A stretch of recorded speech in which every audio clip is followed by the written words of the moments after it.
Hujan di jam 9:30 malam menambah kesempurnaan hari Kamis ini. Seharian berkutat dengan pekerjaan kantor, menyedot nyaris semua energi yang aku punya. Hanya tersisa sedikit tenaga yang bisa dikerahkan untuk perjalanan pulang. Aku Siska, karyawati sebuah perusahaan yang berkantor di Jakarta Barat. Aku sudah nyaris 2 tahun bekerja di tempat ini. Perusahaan yang lingkungan kerjanya aku suka. Cukup nyaman untuk bekerja mencari nafkah.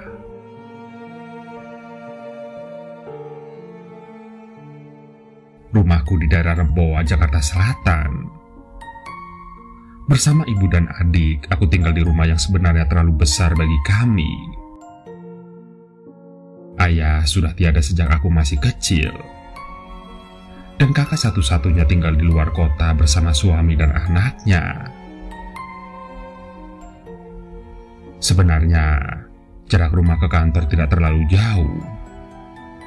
Hanya sekitar 16 km kalau dilihat melalui Google Map. Tapi ini Jakarta, yang seharusnya dekat malah bisa memakan waktu lebih lama karena banyak faktor.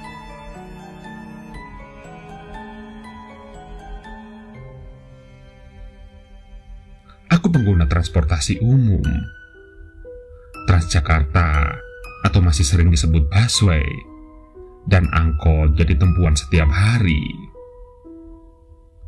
Sama juga dengan malam ini, aku harus naik bis Transjakarta menuju Lebak Bulus. Dari situ nanti akan lanjut menggunakan angkot menuju Rempoa.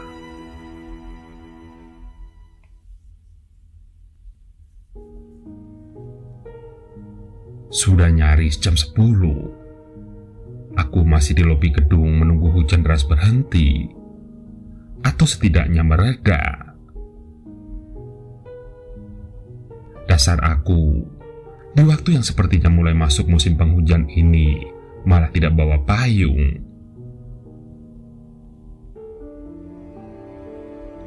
Mbak Siska, pakai payung ini aja nggak apa-apa, tapi besok dibawa lagi ya.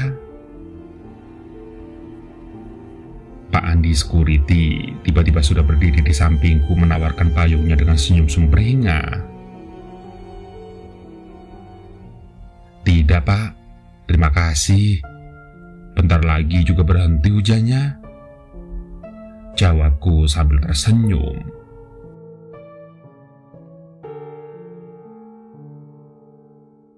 Sebenarnya bukan menolak rezeki, tapi payung yang Pak Andi tawarkan adalah payung hitam berukuran sangat besar, dengan gagang kayu melengkung yang besar juga.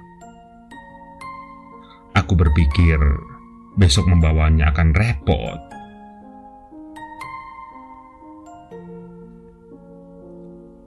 Jarak antara lobi gedung dan halte bis TJ tidak terlalu jauh. Dari tempatku berdiri sekarang ini pun haltenya sudah kelihatan. Hanya cukup berjalan kaki sebentar, lalu naik jembatan penyeberangan yang sekaligus menuju halte.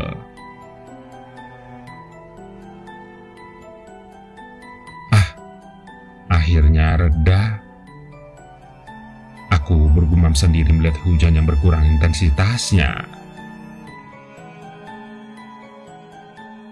Pak Andi, aku pulang ya. Aku lalu pamit ke Pak Andi yang sedari tadi sudah setia menemani.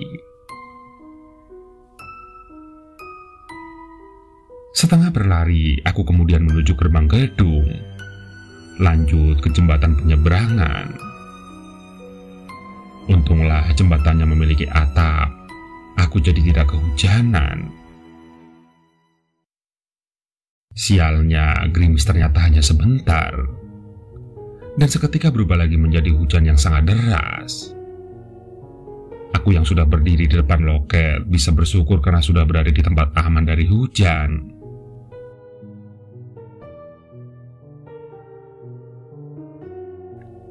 Mas, masih ada kan ya bisnya?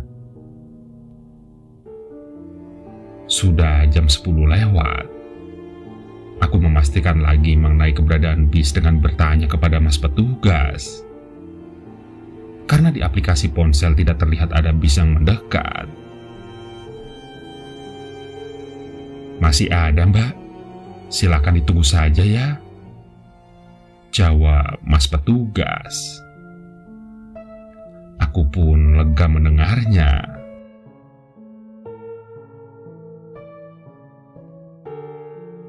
Duduk manis di kursi, aku menunggu kedatangan bis sambil sesekali melihat ke jalan tempat kemunculannya.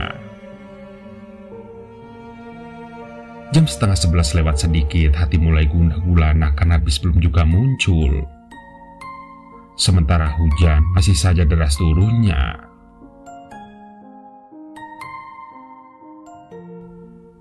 Di halte Green Garden ini hanya ada aku dan beberapa petugas yang sepertinya sudah mulai bersiap untuk pulang. Sampai sinar terang tiba-tiba muncul mendekat. Kelihatan kalau itu adalah lampu dari kendaraan yang berukuran besar. Syukurlah bisnya datang juga. Berdiri dari duduk, aku lalu mendekat ke pintu halte, menunggu bis untuk benar-benar sampai dan berhenti. Dan saat bis berhenti tepat di hadapan, pintunya terbuka lalu aku melangkahkan kaki untuk masuk. Bis ini adalah bis yang panjang, jadi seperti bis gandeng. Entahlah apa biasa disebutnya. Yang pasti tempat duduknya berjajar di kiri dan kanan, saling berhadapan. Dan aku memilih tempat duduk yang sejajar dengan supir. Tidak jauh dari tempat Pak Supir yang sedang duduk di belakang kemudi. Sementara petugas Transjakarta yang satu lagi berdiri dekat pintu paling belakang.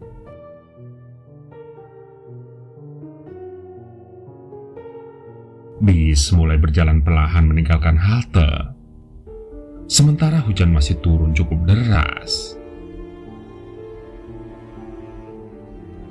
Dugaanku, ini adalah bis terakhir.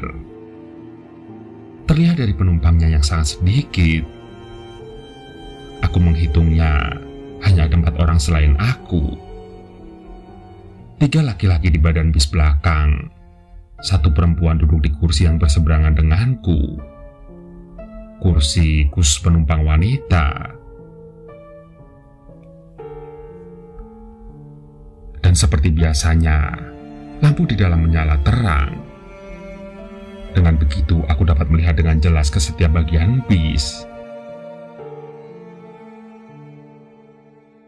Dalam gelapnya malam yang semakin larut, kami membelah barat Jakarta menuju selatan, menyusuri jalan yang biasa disebut dengan jalan panjang.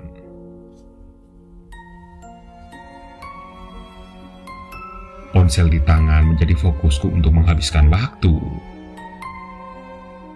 Bukan kebetulan, di malam Jumat memang biasanya adalah waktu untuk membaca cerita seram yang ada di Twitter.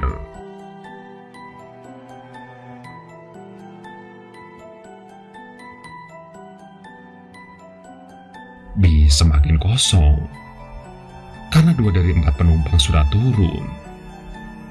Jadi hanya tinggal aku dan laki-laki yang duduk di kursi paling belakang. Dan di bagian depan hanya ada aku dan Pak Supir. Sekali lagi, hujan pun masih turun dengan derasnya.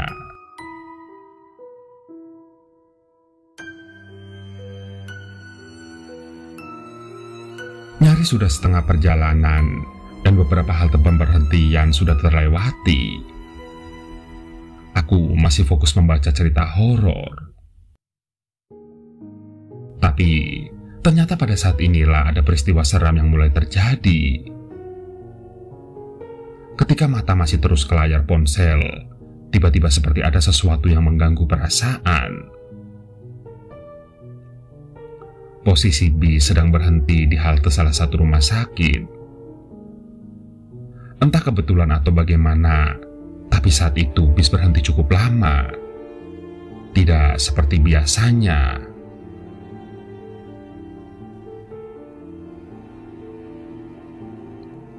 Kalian semua pasti pernah mengalami ketika perasaan mengatakan seperti ada yang sedang memperhatikan. Walaupun tidak atau belum melihat langsung ke siapapun yang mungkin memang sedang memperhatikan. Tapi perasaan mengatakan demikian. Pernah kan? Nah, aku merasakan hal yang seperti itu. Seperti ada yang sedang memperhatikan. Dan yang pertama kali aku lakukan adalah melihat sekeliling. Pandanganku menyapu ke seluruh sudut bis. Masih sama. Situasi masih sepi. Hanya ada aku dan penumpang laki-laki yang sedang tidur di kursi paling ujung belakang. Suara hujan deras yang sesekali disertai petir jadi semakin jelas terdengar karena pintu bis dalam keadaan terbuka. Dan ketika pandangan kembali mengarah ke depan, saat itulah akhirnya aku menemukan kalau ada seseorang yang sedang memperhatikan. Ada perempuan yang sedang berdiri di atas tangga menuju jembatan penyeberangan. Jembatan yang sekaligus dipergunakan sebagai jalan menuju halte bis. Aku sama sekali tidak mengenali perempuan itu. Sama sekali tidak kenal. Dia hanya berdiri diam menghadap ke arah bis. Aku berpikir, mungkin dia sedang berteduh dari hujan yang memang turun semakin deras. Kalau memang hanya begitu, aku tidak akan memperhatikan dia juga. Tapi, yang sedikit membuat creepy, ternyata wajahnya, pandangannya mengarah ke aku, memperhatikan aku. Jarak kami memang tidak terlalu dekat, tapi lampu penerangan di atas tempat dia berdiri masih menyala terang. Cukup buatku untuk dapat melihat jelas wajah dan penampilannya. Rambutnya panjang tergerai dan mengenakan gaun hitam panjang. Beberapa detik kami saling berpandangan. Lalu seperti tersadar, aku langsung menunduk ketika senyum mulai mengembang di wajahnya yang pucat dan sedikit basah seperti kena serpihan air hujan. Untunglah kemudian pintu tertutup lalu bis mulai berjalan lagi. Detik berikutnya, karena penasaran aku memberanikan diri untuk melihat kembali ke perempuan itu. Dia masih berdiri di tempatnya, dengan wajah terus mengikuti pergerakan bis yang semakin menjauh. Memperhatikan dengan senyum yang masih mengembang.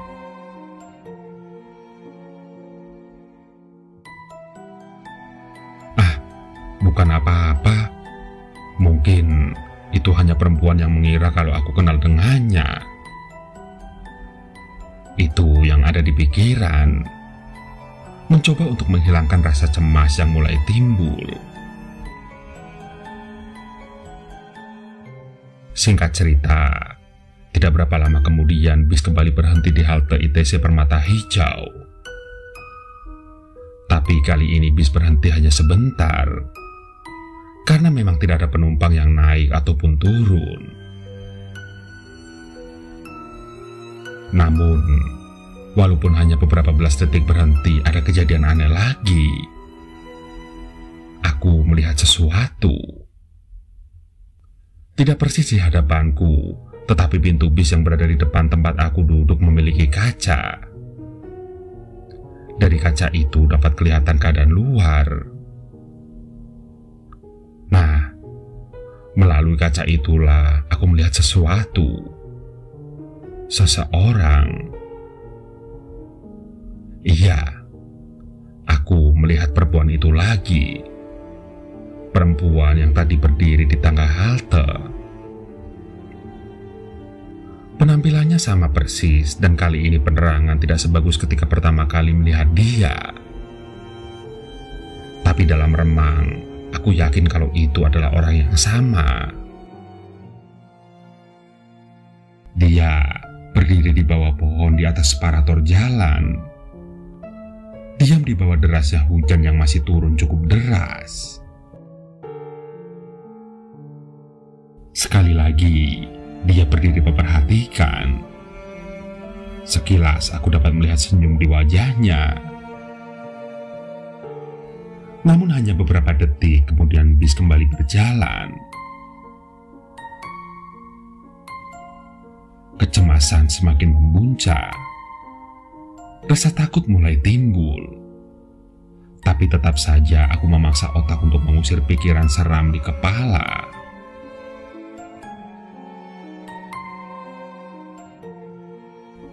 Di halte-halte berikutnya masih belum ada penumpang yang naik. Padahal aku berharap semoga ada penambahan penumpang untuk mengurangi keheningan bis yang semakin lama sepertinya semakin mencekam.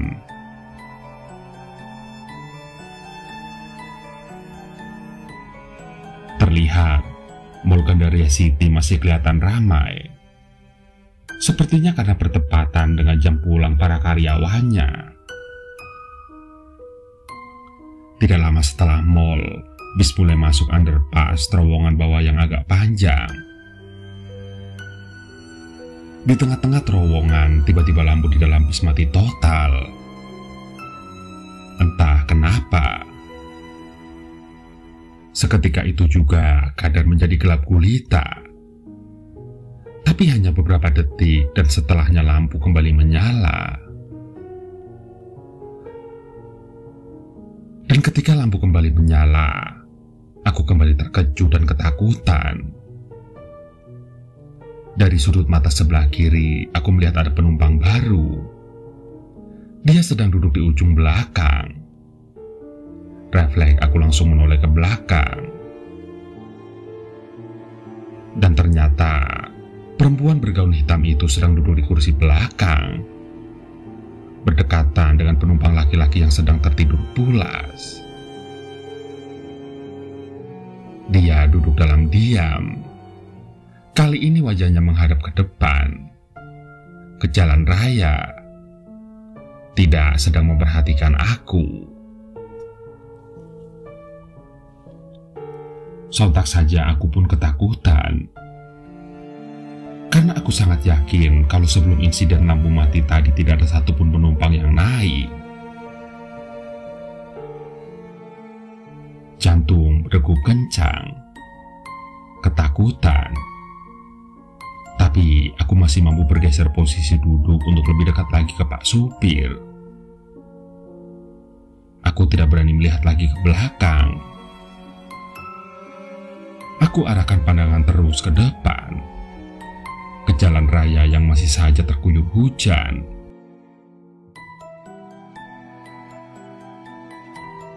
Selepas halte Mall Pondok Indah, bis semakin dekat ke terminal Lebak Bulus. Aku masih belum berani melihat ke belakang. Sialnya, belum ada satupun penumpang yang naik. Setiap halte yang kami lalui selalu dalam keadaan kosong. Memasuki kawasan Pondok Indah, suasananya sangat gelap. Karena lampu tidak sebanyak ketika melewati mall. Apalagi kalau sudah mendekat ke bundaranya. Sungguh gelap.